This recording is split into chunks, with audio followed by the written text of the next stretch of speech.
Welcome to a Giant's Journey, where we get to tune in and go even deeper with giants from Awakening Giants and celebrating and igniting the giant that you are as you are watching, as you hear what we're about to share. Synthesize that for yourself. What is your own perspective? What resonates with you? Really listen from that place. And today's topic is human connection and love in a digital age. I'm Lynn Rose. I'm a media entrepreneur, and I've been a part of, so far, every episode of Awakening Giants and been part with the Giants and helping as we deliver our message. We're ready to bring on a superstar giant. I am so excited to hear her perspective, and I know she has a unique one as well. And I got to know her in San Diego, and she was the only one in the ropes to catch the trapeze, and she was just a leader for all of us. So I'm very happy to bring on Debby Montgomery. She's an award-winning author and international speaker. She is the creator of The Woman with a Smile. You got to find out more about what that means. Debby, thank you so much for joining us, and I'm interested and excited to hear your perspective on human connection and love in the digital age. Thank you so much for having me. I'm really excited because there was a time in my life, and it was in 2010, right after my husband passed away very suddenly, that I was thrown into being a widow, which I hate that word, a single mom, and I didn't like that either, but also an entrepreneur running my husband's company, which I knew nothing about. It was an online company.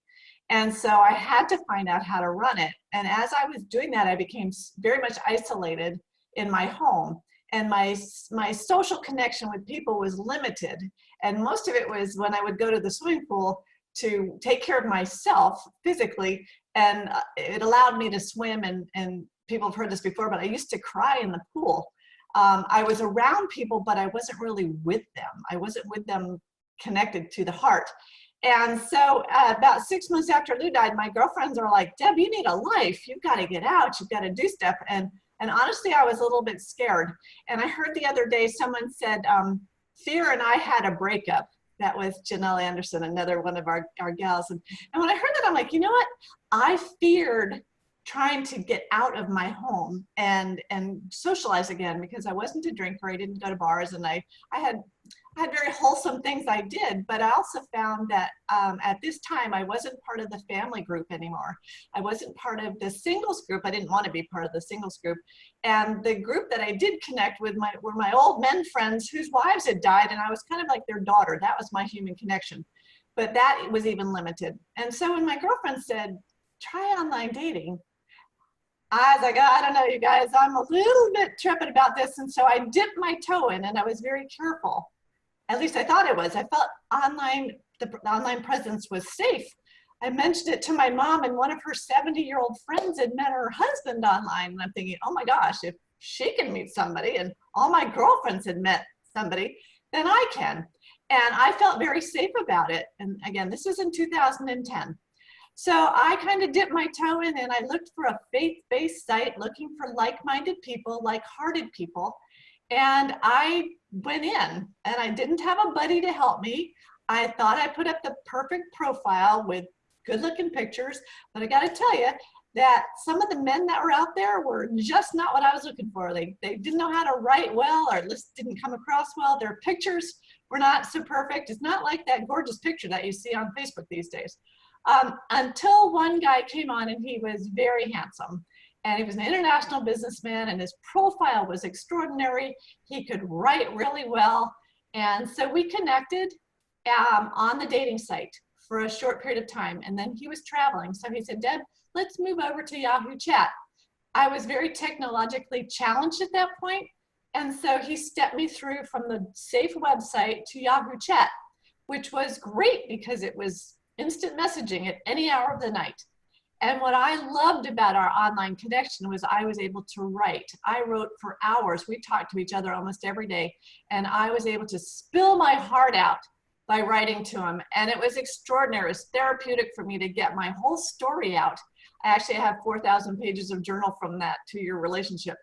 But what I didn't know, and this is where I've become the poster child or the super survivor of online dating, is that I will be the greatest supporter of online dating, but I need for you to know that you've got to protect yourselves, because most of the online profiles out there, especially on social media, Facebook, LinkedIn, Words with Friends even, are scammers.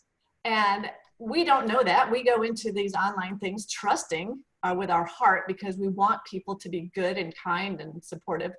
And I found after a two-year relationship where I had helped him with his business, and if you want to know more about that story, it is thewomanbehindthesmile.com. But I had trusted this person, trusted my Eric, because he became family. And I connect with family. I love my family. And it even got to the point, though, where online, when Eric and I were having this relationship online, because I never did see him over the 2 years, which was safe for me, but my kids started saying, Mom, don't.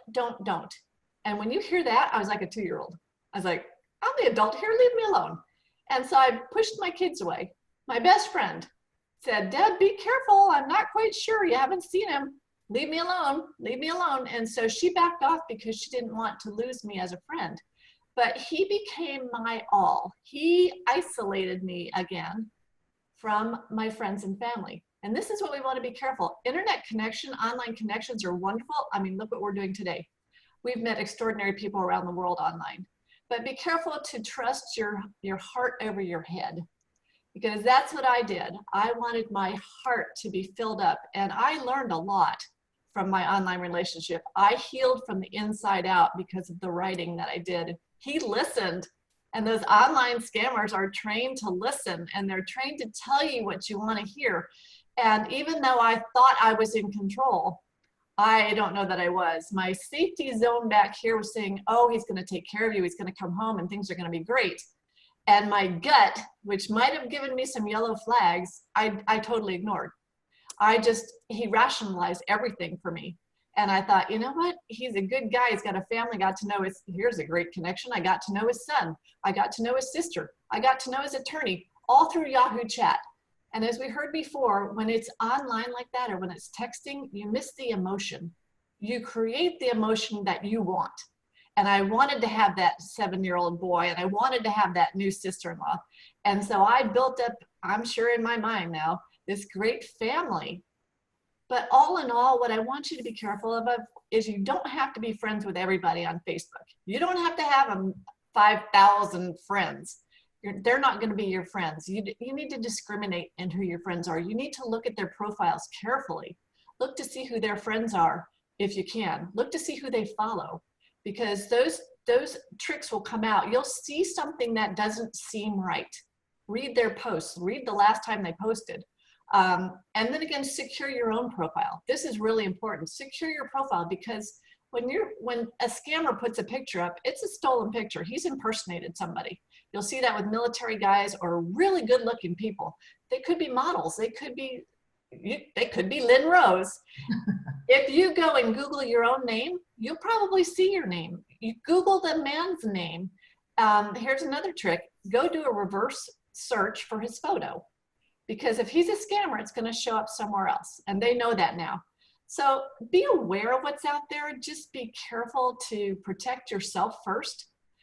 Again, online dating is great. My daughter met a gentleman that way. My friends have. But if you haven't seen him in 2 weeks, he's probably a scammer. If he asks you for money, he's definitely a scammer. I just want you to understand that love can be found online. But I actually found my dear husband, I've remarried. I met him through friends. And they've done a background check. So there's your little online connection. Do a background check on somebody. But just be careful not to fear, but to be aware. Just be cautious and have fun. But I always say now, you might want to have a dating buddy, one that will help you and protect you and maybe give you that kick in the pants when something just doesn't seem right. And again, be careful on not letting your heart rule your head, because that's when we get into trouble. But the internet connection worldwide, I've met some wonderful women, and they've connected with me, and I've fallen in love with these women. They're wonderful girls. So just be careful, be aware, be cautious. Don't be scared. Just enjoy the connection, especially in these times of isolation, because we do need to connect with other people. Oh, that's so, so great and really important words. And I love that you looked at what is the lessons, what was the good that came out of it, you know, even though there was the issues and the awareness that you got on the other side of it. But one of the things too, I would take the message that you said in that we've got to be careful not to start projecting, because I've always said when it comes to online dating, you do not know, even no matter how many conversations and things you've written and everything, it begins the connection now officially once you meet in person. Then you're outside of the projecting, because also people can do a thing, even if it is a real and not a scam. They start projecting who this person is, what they look like, what life is like, and it becomes our, in a way, we get to control the ideal. and then when you meet in person, it can never live up to the ideal, and then you're missing the real connection piece. That is, you know, what's beautiful to be human, the good, the bad, the ugly, the all facets of it. So as you look at that, I mean, anything more you'd say about the projection piece of it, or lessons that you got to take away from that experience? I think all of us just have to be careful when we're looking at, when we're on social media, because we are comparing ourselves to the perfection of other people. And we're looking for the good. No, I mean, many of us try to get out there without makeup on or do something that's, you know, authentic. But for the most part, people are trying to put their best face out there, and that's not going to be the authentic. And that's what you've got to be scared of. What I do want people to know is that if you've been scammed, or if you want to know and be aware of scams, other than romance scams, there are relationship scams out there, which is business scamming and impersonation. I belong to a very important organization called SCARS, which is the Society for Citizens Against Relationship Scams. It's based in Miami, and I'm on their board of advisors. You can go to the website anyscam.com and find out about any scam. You can report a scam there. From the parent-grandparent scam to the BEC, which is business email compromise. There's scam every day. And so when you project yourself into the scam, and you'll do that because you have a big heart, you want to help, you want to be there for somebody, be aware that their best interest is maybe not your best interest. And just be careful, just be really careful of what you're connecting with. And honestly, even in person, I've met a lot of people who have been in relationships for a year or two, and then they find out the person that they are in a relationship with is not the real person. So do your due diligence and just really seek. And then, you know, I ask God, I say, hey, is this really what I'm supposed to be doing? And if I just sit and allow, I think I'll feel that, I'll get that feeling, as some of the other girls have said today, just feel. And if it feels right, then go for it. But if you have that twinge of, I'm not so sure, then back off and maybe ask somebody to help you with this one. And what's good too is you're an example of, even with that having happened, you found love. So it can happen even when you go through a rocky road or an upset or a disappointment that's shocking. So thank you. Don't tune your heart out to loving again, because once you do, you'll never find it. So be open. Beautiful. All right, let's bring on one of our awakening giants, who is someone who says, if I know I want something, I will find a way. And I got to share our first location in San Diego with the beautiful Esther Greter. I was so impressed by Esther's dedication. She actually lives and walks her talk and how she supports others as well. She just found a way to get herself all the way from the other side of the country to the US and to participate in Awakening Giants, and has such a beautiful spirit. Esther Greter is a passionate yogini, a life-loving optimist, big thinking visionary, and transformative life coach. And boy, does that nail you, my sister. So Esther, love to hear your perspective on human connection and love in a digital age. I would like to start with a story I just remembered when I was thinking about human connection, a little story that really, really touched my heart. It's a story about a 4-year-old boy whose neighbor just lost his wife. And one day he went over to see him. He didn't have to go to school, so he went to see the neighbor because he saw him cry. So he went over, and as he came back, his mom asked him, "What did you do there? What did you tell him? Was he sad?" And he said, "Well, I didn't do anything. I was just sitting there, and I was helping him cry." This little story of a little boy sitting with this old man and just helping him to cry really touched my heart, because that's kind of shows the essence of what I'm practicing in my work, in my life, this true human connection. So in my work, I work a lot in the women's circle, so I use the magic of that circle. And we have one guideline, or we have different guidelines, but one of the guidelines is we don't fix each other. We don't change each other. With our presence, we hold each other's space for transformation. A little similar as the boy is doing with the man, we are also holding space for each other when someone is experiencing intense emotions or whatever is coming up. There might be transformation, there might be letting go of some old beliefs, or also the sharing of our most vulnerable sides, and all the healing that is coming from just presence. And in our digital world, I feel like that we're so much into knowledge and fixing and getting one more self-help book, or getting another webinar or seminar or whatever to get more knowledge. And I feel the best thing we can do for each other is just sitting and listening. I really like the work of Jeff Foster, and he has a poem with the title, "How to Sit with Someone with a Broken Heart." You don't have to fix anything, you don't have to do anything. And for me as a life coach, it feels so good to know that I never have to fix anyone. I never have to really do anything. I can challenge them, I can mirror them, I can hold space, and so much is just happening from this. I think that's one thing I really, really want to share with you, that we always remember that just sitting there, just being very present is such a gift we give to each other. And this can heal so much as well. So as we're now stepping into a very uncertain time of we don't really know what's happening, even though we can't really see each other in person anymore, we can still give each other the gift of presence. So what I do, for example, now is I say every day at 9 in the morning and now at 9 in the evening, I will be present, focusing on the alignment of my thoughts, singing a mantra, or just bringing all my attention on the positive vibrations, to raise my vibrations, to not stay in fear when we don't know what's happening right now. And I invite my women, my circle, everyone around to join me, and we can really feel that presence we're sharing with each other, even if we're not with each other.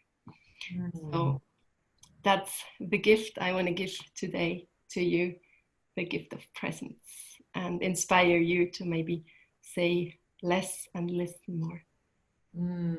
So beautiful, Esther. Thank you. I love that. I can just feel it. It's just so juicy.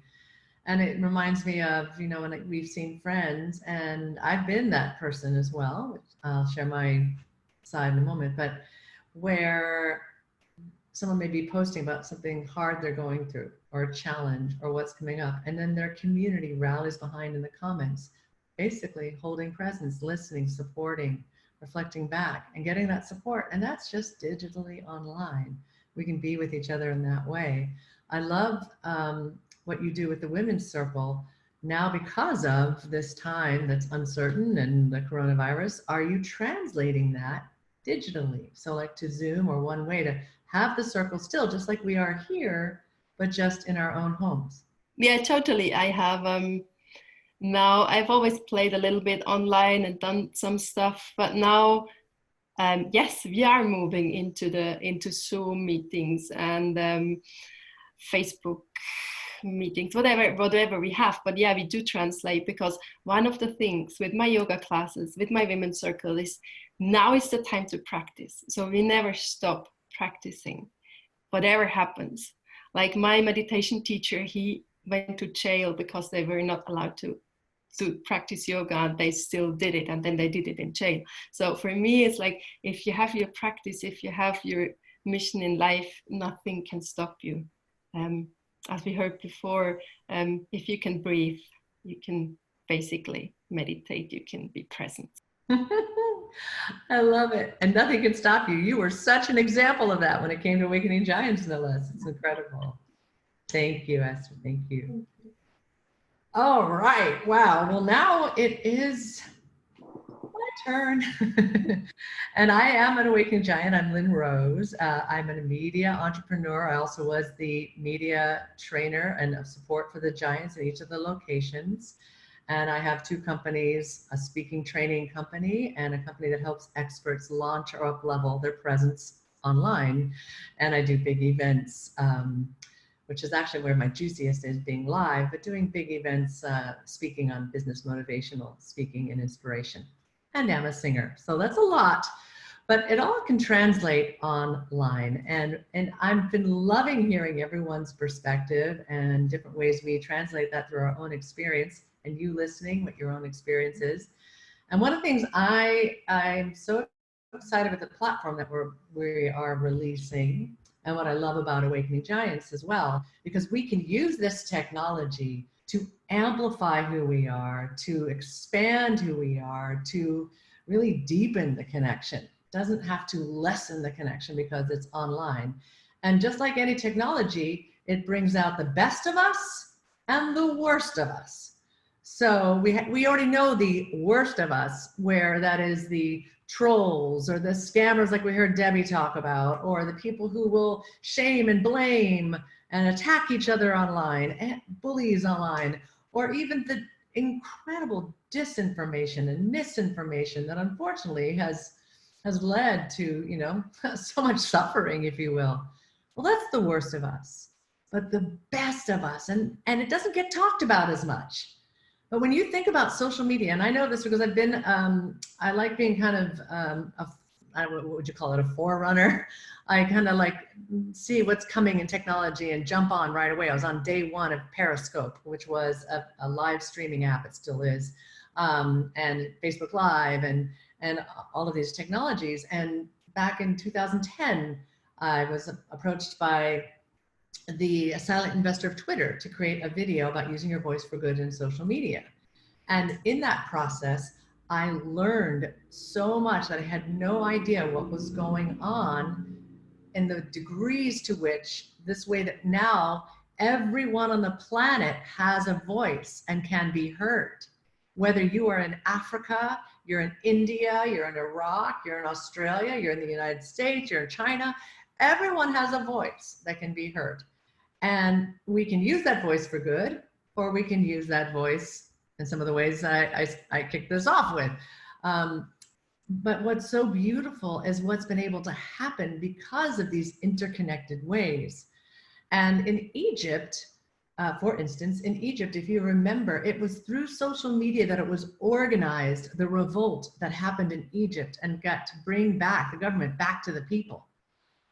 In social media, there's so many stories that I learned, and you may know as well, different ones, but this one really touched me. A doctor in Ohio who only had 1,000 followers, which I guess in social media is not considered as much, but she only had 1,000 followers.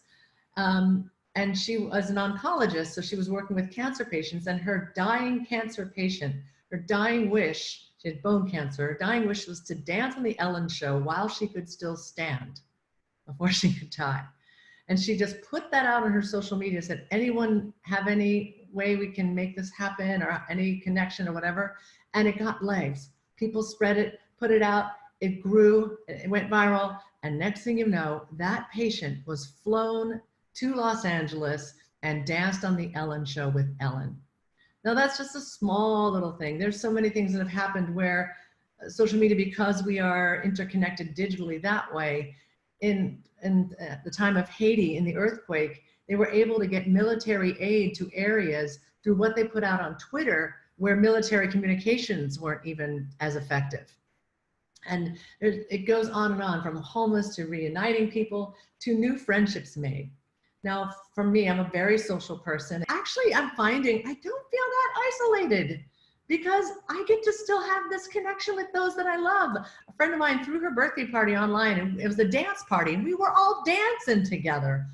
Instead of being in person, we did it online. And I have friends that I have met through this process, and somehow we came across each other. Who knows how we showed up, but we became friends from afar.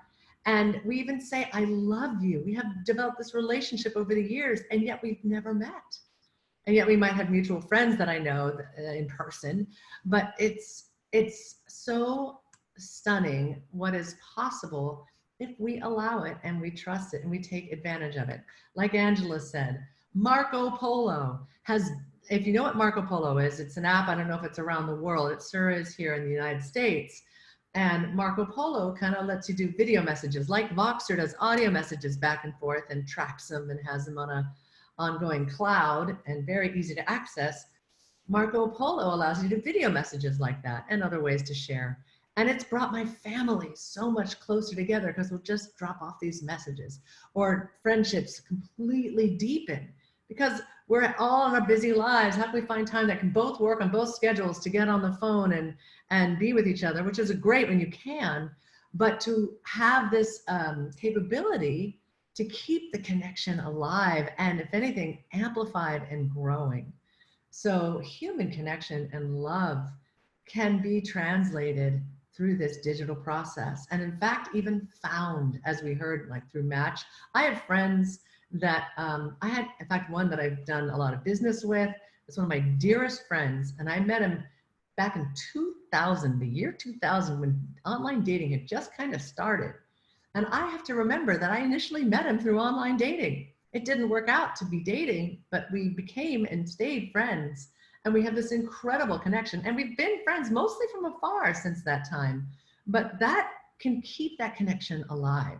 So to really honor it and to understand that, just like anything in life, it's not black and white. It's not either or. It's complex. There's many layers. And so we can look for the good. Anything that happens to us, what are we going to translate it as? We get to create the meaning. So take this beautiful platform, the many different ways you can connect digitally, and take advantage of it. Not think, oh, I can't because there's all this, the trolls or the disinformation or whatever. But there's all sorts of beauty happening at the same time too. People lifting each other up, inspiring each other. I know for me, when I would do Facebook Lives, there were times when I was going through my breakup and I shared the process with my community and had incredible support. It's just me talking on the camera, but seeing their comments and hearing back and forth, and then hearing from people, some people I didn't even know, saying how much of a difference that meant for them just in sharing that piece of life. So as we allow that to happen, and when it comes to the trolls and things, like I came up with this expression back in the day of Periscope because they had a lot of issues with trolls. That's a terminology for someone who comes on and starts shaming and blaming or bullying you. And my phrase is bless, block, bye-bye, move on. You just, you get to create your experience. And that's why too, I'm so excited about this platform we're creating that allows people to come together for the purpose of doing good, being able to better their own life and connect with each other, to collaborate and amplify our collective voices to better the world and gamify that process. That's called Wow Maker. That's coming soon. So that's my take on the human connection and love in the digital age. I'm on online dating too, so let's see what comes up. I'm open. We at least put it out there and find out. Wishing you all a beautiful day, beautiful evening, whatever time where it is. Really absorb the messages that came through and however that resonated with you. And see what way you can deepen and amplify your human connection and love in this digital age. I'm Lynn Rose and our Giants, and we say Thank you for joining us on A Giant's Journey. If you have a question, comment down below. And if you have an idea for a future topic, please let us know. Also, while you're here, you might want to check out some of our other inspirational episodes. And please subscribe so you never miss a hot, juicy giant topic.